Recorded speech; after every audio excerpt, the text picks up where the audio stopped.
కృష్ణ మోక్షానికి మార్గమేమి అని మళ్ళీ ప్రశ్నిస్తున్నాడు ఇక్కడ. బంధంలో దుఃఖం, బంధంతో దుఃఖం కలుగుతుంది. అసుర గుణం వలన బంధాలు ఏర్పడి దుఃఖాలలో మునిగిపోతారు. అసుర గుణాలు, దైవీ గుణాలు కావు, అసుర గుణాలు. మరి అర్జునుడు దైవీ సంపద జన్మించిందా? అసుర సంపద అంటే దైవీ సంపద. ఆయన పొందింది దైవీ సంపద. తల్లి ఉంది, దైవీ గుణంలో గల ఉంది కాబట్టి కుంతీదేవి గర్భంలో జన్మించడం వల్ల దైవీ సంపద గుణాలు పొందింది. ఇన్ని 26 గుణాలు, దైవ గుణాలు 26. ఇప్పుడు పిల్లప్పుడు కూడా చూస్తారు కదా, పిల్లలకి ఇన్ని గుణాలు ఉన్నాయా, ఇవి గుణాలు, ఈ గుణాలే మెయిన్ గుణాలతో. కొందరు గుణాలు కలిస్తేనే పెళ్లి చేస్తారు, కొందరు పట్టించుకోక పేర్లతో కూడా కలిపి చేస్తారు. కానీ అది కరెక్ట్ కలవే, గుణాలు కావాలి. అయితే ఇద్దరు కావాలి ఒకటే. ప్రపంచంలో దుఃఖంలో పోగొట్టుకోవాలంటే ఎలా? దైవీ సంపద గుణాలు పొందితే అప్పుడు మనలోని సుఖాలు, బంధాలు దూరం అవుతాయని చెప్తున్నాడు. అయితే దైవ గుణం కలవారు, అసుర గుణం కలవారు భగవంతుడు 2 విధాలుగా సృష్టించిండు. మనుష్య ప్రాణులే కానీ 2 విధాలుగా. దైవ గుణ సంపద గలవారు ఒకరు, అసుర గుణ సంపద గలవారు రెండవ వారు. ఓ అర్జున, ఈ ప్రపంచంలో దైవ సంబంధమైన గుణములు, అసుర సంబంధమైన గుణములు 2 విధంగా ప్రాణులను సృష్టించగలవు. అందు దైవ సంబంధమైన దాని గురించి నీకు మనం 26 గుణాల గురించి ఎవరు అనేది మనం తెలుసుకున్నాం. దైవీ సంపద గలవారు అర్జునుడు ఉత్తములు, దైవలోకంలో. ఇప్పుడు మహాత్ములు, మహనీయులు, గొప్ప గొప్ప వారు దైవీ గుణంగా వాళ్ళు పొందుతారు. దైవలోకం ఎన్ని లోకాలు చెప్పింది మనకు? దైవలోకం ఒకటి. సత్వగుణం వాళ్ళు దైవలోకం, రజోగుణం వాళ్ళు మధ్యమలోకం, భూలోకంలో జన్మిస్తారు. భూలోకం అంటే మధ్యమలోకం. ఇక తమోగుణం వాళ్ళు పాతాళలో అధస్థితి. 3 లోకాలు మనిషికి ఉన్నాయి. 3 గుణాలు, 3 గుణాలతోటి 3 లోకాలలో ఏ లోకాల్లో జన్మిస్తారో వాళ్ళకు ఏర్పాటు చేయడం క్లియర్గా చెప్తున్నాడు. సత్వ రజ తమో గుణాలు, దైవలోకం, భూలోకం, పాతాళం.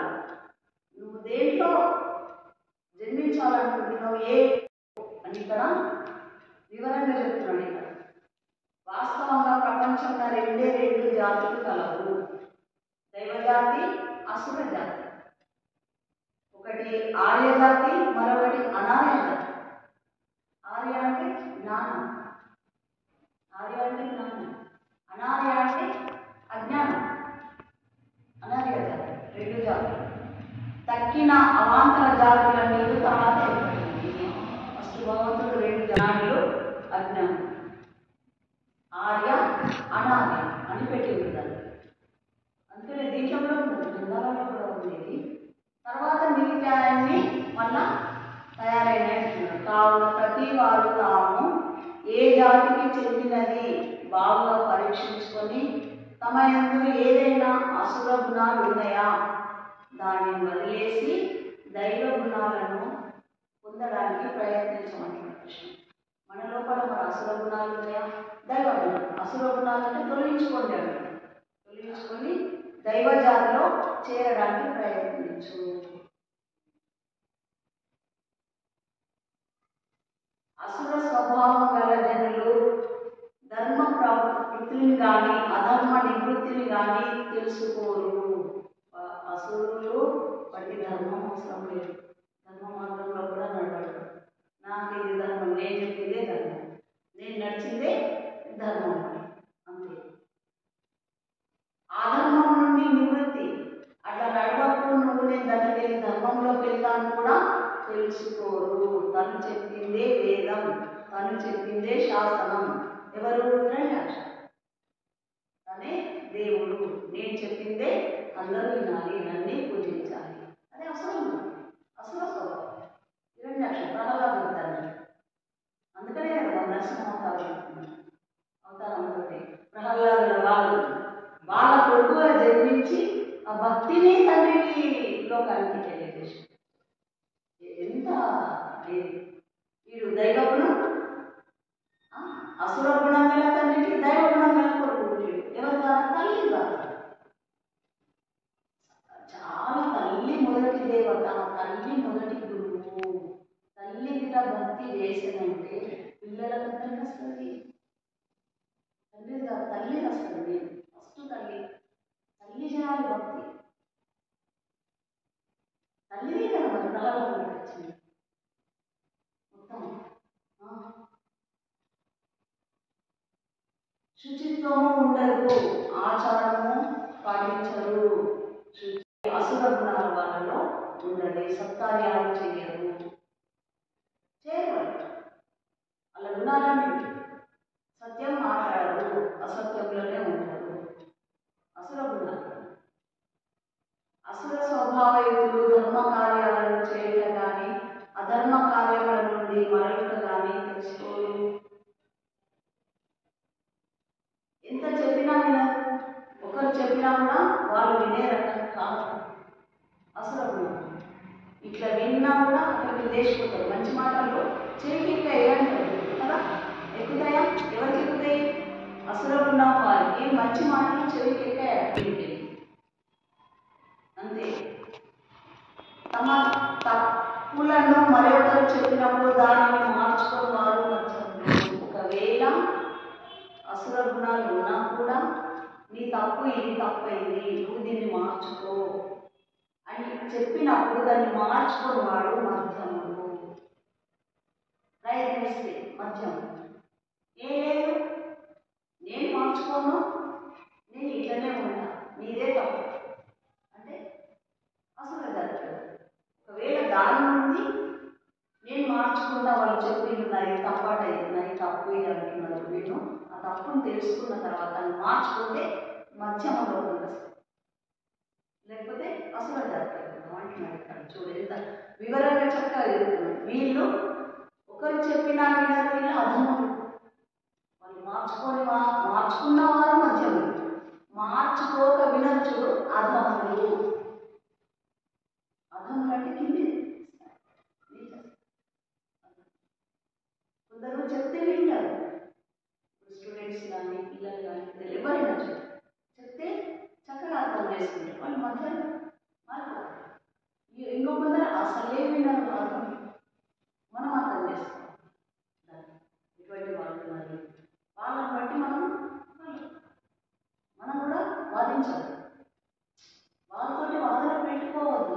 ఒక్క మాటతోటి విన్నారా మనకు ఒక్క మాటలో ఏర్పడుతుంది. వాళ్ళు మనం ఏమన్నామో వాళ్ళ మాటతో మనకు ఎదుర్కొని వస్తుంది. వినలేదనుకో నిశ్శబ్దం వల్ల పెట్టలేదు. అది ఉత్తమం. వాదన పెట్టుకోవద్దు. టైం వస్తుంది. అసలు తప్పిదమే చేయని వారు ఉత్తములు. తప్పు చేసిన వాడు మధ్యముడు, మార్చుకుంటే ఇంకా మంచిది. అసలే వాళ్ళు తప్పు చేయని వాళ్ళు ఉత్తమ జనులు. వాళ్ళు తప్పు చేయరు, తప్పు ఒప్పు తెలుసుకొని ఉంటారు. ఇది సత్యమా, ఇది అసత్యమా, ఇది పాపమా, ఇది పుణ్యమా, ఇది भी नहीं मंत्र के बारे में। तुलसी का मंत्र नहीं, किसी का श्वास है तो मंत्र है, श्वास है तो शरीर है, श्वास है तो प्रपंच है, श्वास है तो भगवान है। जब तक आत्मा है तब तक पूरा अपना कारोबार है। गुरुड़ ब्रह्मा गुरुड़ विष्णु तीन गुण है। ब्रह्मा विष्णु महेश। अपन मंदिर में शिव की मूर्ति बिठा दिए है ना, विष्णु की मूर्ति बिठा दिए। अरे विष्णु जब से बोला सो है, गुरु ब्रह्मा गुरु विष्णु गुरु आदिनाथ गुरु, आदिनाथ आत्मा, आदिनाथ आत्मा। और आध्यात्म के बारे में 9 इंद्रिय भी होते, 9 नाद भी होते। अरे 9 इंद्रिय इधर आध्यात्मिक के बारे में 9 इंद्रिय होते, इसके 2 अर्थ होता है।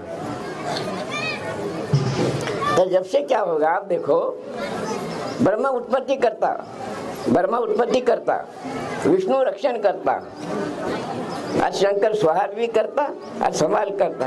ये 3 गुण हैं। ब्रह्मा माया रजगुण, ये बच्चे पैदा होते उसका नाम है ब्रह्मदेव, उत्पत्ति करने वाला। भगवान के बारे में सोचो जरा। और संभाल करने वाला विष्णु आत्मा है नाभि के पास, और शिव बोले तो घुसा है। अब वहां से पूरा सही भारत की संस्कृति बोले तो शंकर से चलते आए सो है, वहां से आइलोर पूरे महात्मा पैदा हो गए। और आत्मा के बारे में भगवान है, सभी भगवान की आत्मा बोल के भगवान की पूजा। परमेश्वर, पांडुरंग, निराकार, निर्गुण, अविनाशी, अखंड, अमर, इतने जो नाम है आत्मा को दिए से पूरे ऋषि बोली। जगन्नाथ, जगन्नाथ बोले तो जग का नाथ बोले तो आत्मा। ईश्वरनाथ काशी में है, ईश्वरनाथ बोले तो ईश्वर का नाथ बोले तो आत्मा।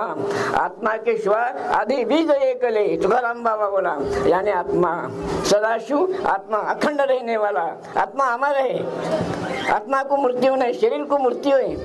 अवतारी पुरुष बोलते हैं शरीर अवतार लिया, आत्मा का अवतार नहीं, वो अखंड चलते जा रहा है। आदिनाथ गुरु, जब से आत्मा है, आत्मा को गुरु बोले सो है जगत गुरु।